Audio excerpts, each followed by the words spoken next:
नमस्कार दोस्तों, स्वागत है आप सभी लोगों का आपके अपने चैनल ट्रेडर स्टाइल में। दोस्तों आज हम बात करने वाले ब्रैडकॉम ग्रुप के ऊपर। $1 billion market cap achieve. Broadcom group ने $1 बिलियन का मार्केट कैप अचीव कर लिया दोस्तों, उससे कहीं ज्यादा ही है $1 बिलियन से। Now what to do, which come first, 50 और 100, कौन सा लेवल पहले आने वाला है, इसके ऊपर हम बात करने वाले। तो चलिए दोस्तों बात कर लेते हैं। तो दोस्तों प्राइस है एनएससी में 77.95, 5% के सर्किट, ₹3.70 उछाल के साथ 34 लाख शेयर्स में काम हो चुका है।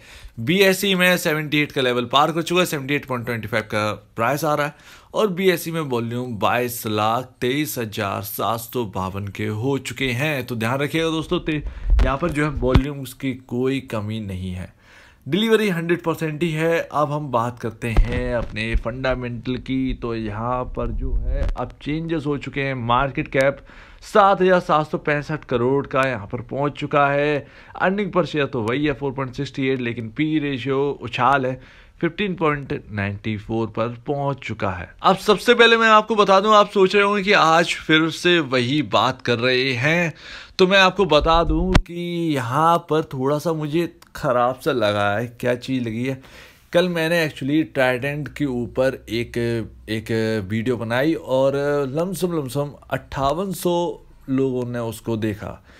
90% मुझे जो है नेगेटिव कमेंट ही हाथ में लगे और काफ़ी कुछ सुनने को मिला, लेकिन साथ साथ यहाँ पर ब्रैडकॉम ग्रुप की चर्चा हो रही थी उस कमेंट सेक्शन में कि ब्रैडकॉम ग्रुप जो है वो इतना ऊपर पहुँच गया है, तो क्या मतलब है उसका, क्यों ट्राइडेंट का शेयर नहीं जा सकता है, ब्रैडकॉम ग्रुप का चला गया है।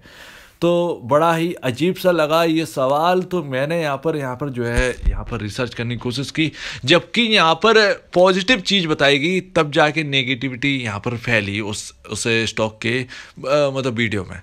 तो मैं आपको बता दूं, सबसे पहली बात तो ब्रैडकॉम ग्रुप का ध्यान रखिएगा, पी रेशियो 15.94 है। इसका मतलब ये है कि आपका पी रेशियो जो है स्टॉक का वो इंडस्ट्री पी से काफ़ी ज़्यादा लो है अभी भी। अगर हम 16 भी मान लें तो यहाँ पर लमसम आपको 11 पॉइंट का अभी मैं आपको बताता हूँ, लमसम यहाँ पर जो है 21 पॉइंट का यहाँ पर डिफरेंस निकल कर आता है।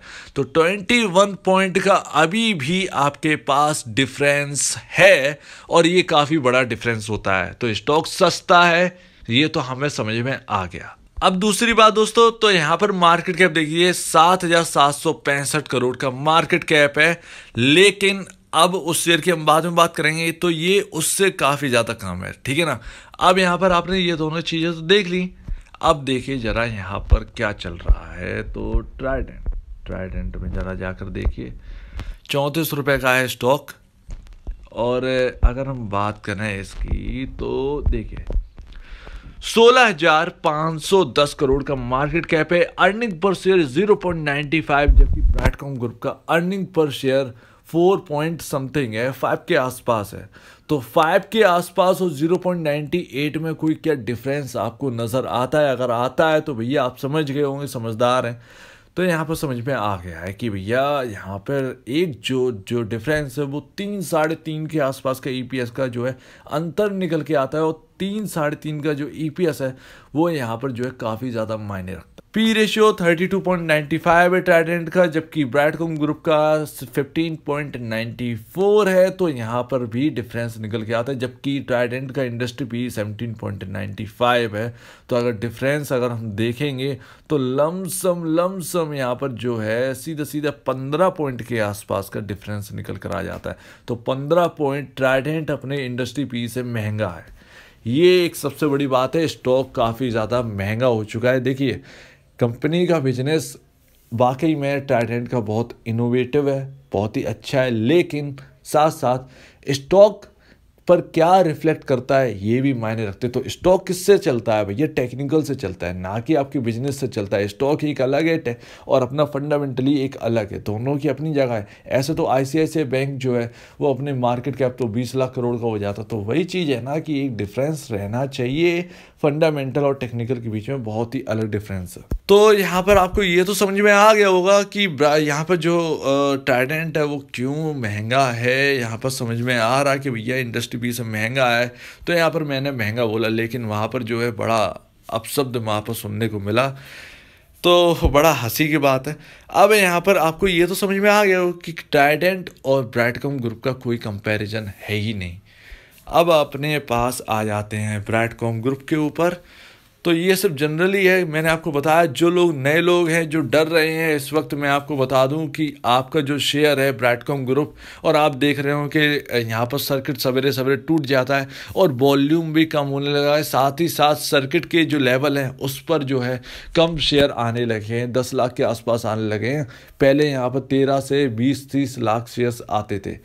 तो यहाँ पर जो है तेजी यहाँ पर हो चुकी है, 100% से ऊपर गेन पा चुके हैं, लेकिन अभी भी इतनी ताकत रखता है कि ये 100 रुपये जा सकता है इजीली। लेकिन हम लोग को आंकड़ों के हिसाब से ही चलना चाहिए। तो आंकड़े के हिसाब से टेक्निकल में जाओ और टेक्निकल में देखो इंडिकेटर में। तो अभी जो है ब्रैडकॉम ग्रुप में RSI जो है वो 89.01 पे आ गया है, CCI जो है वो 164.84 पर आ गया, विलियम जो है वो 0 पर है। लेकिन 4 में से 3 इंडिकेटर, मनी फ्लो इंडेक्स को भी जोड़ लें तो 4 में से 3 इंडिकेटर जो हैं वो ओवरबाउट के संकेत दे रहे हैं, यानी खरीदारी ज़्यादा हो चुकी है।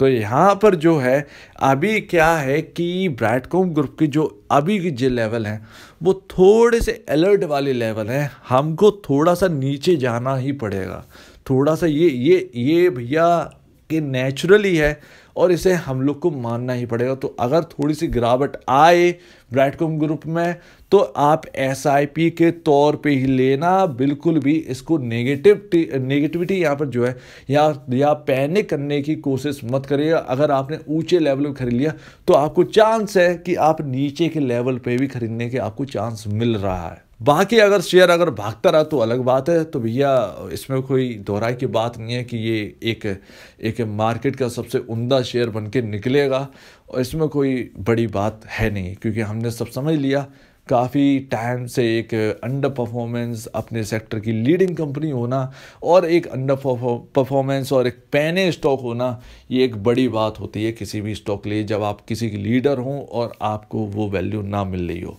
तो उम्मीद है दोस्तों आपको समझ में आ गया होगा। ट्राइडेंट और ब्रैडकॉम ग्रुप का कोई मैच नहीं हो सकता। अपनी कंपनी का जश्न मनाइए, आप छोटी सी कंपनी में एंटर करें और वो अब स्मॉल कैप से मिड कैप भी बनने वाली है। जल्द से जल्द ये मिड कैप बन जाएगी। तो स्मॉल कैप में तो आ ही चुकी है, $1 बिलियन का अचीव कर लिया है, अभी भी काफ़ी ज़्यादा अचीवमेंट करनी बाकी है। तैयार रहिए हर चीज़ के, लेकिन इसके साथ साथ गिरावट को भी अपना दोस्त समझिए, गिरावट को भी अपनाने की कोशिश करिए। थोड़ी सी गिरावट आ सकती है इस स्टॉक के अंदर, लेकिन एज अ SIP इसमें कोशिश करिए थोड़े से 20-20 करके जितना हो सके अपनी पॉकेट से थोड़ा सा डालने की कोशिश ज़रूरी है। तो उम्मीद है दोस्तों आप समझ गए होंगे, अब अपने हिसाब से डिसीजन लीजिए। बस मैंने ट्राइडेंट के ऊपर तो ऐसे ही मैंने बातचीत कर दी, बाकी अपना कोई लेना देना नहीं था। तो अगर आपको इस वीडियो में कुछ भी गलती लगती है तो प्लीज़ कमेंट सेक्शन में कहिए, कुछ पूछना है, कुछ बताना है, कुछ कहना है तो प्लीज़ कमेंट सेक्शन में कहिए। और अगर आपको ये वीडियो अच्छी लगी तो लाइक करिएगा, चैनल करिएगा सब्सक्राइब, प्लस बेल आइकन को जरूर दबाइएगा ताकि आपके पास नए नए नोटिफिकेशन जो है वो आपके पास आते रहे। तो आप दीजिए मुझे इजाज़त। वीडियो देखने के लिए बहुत बहुत धन्यवाद दोस्तों।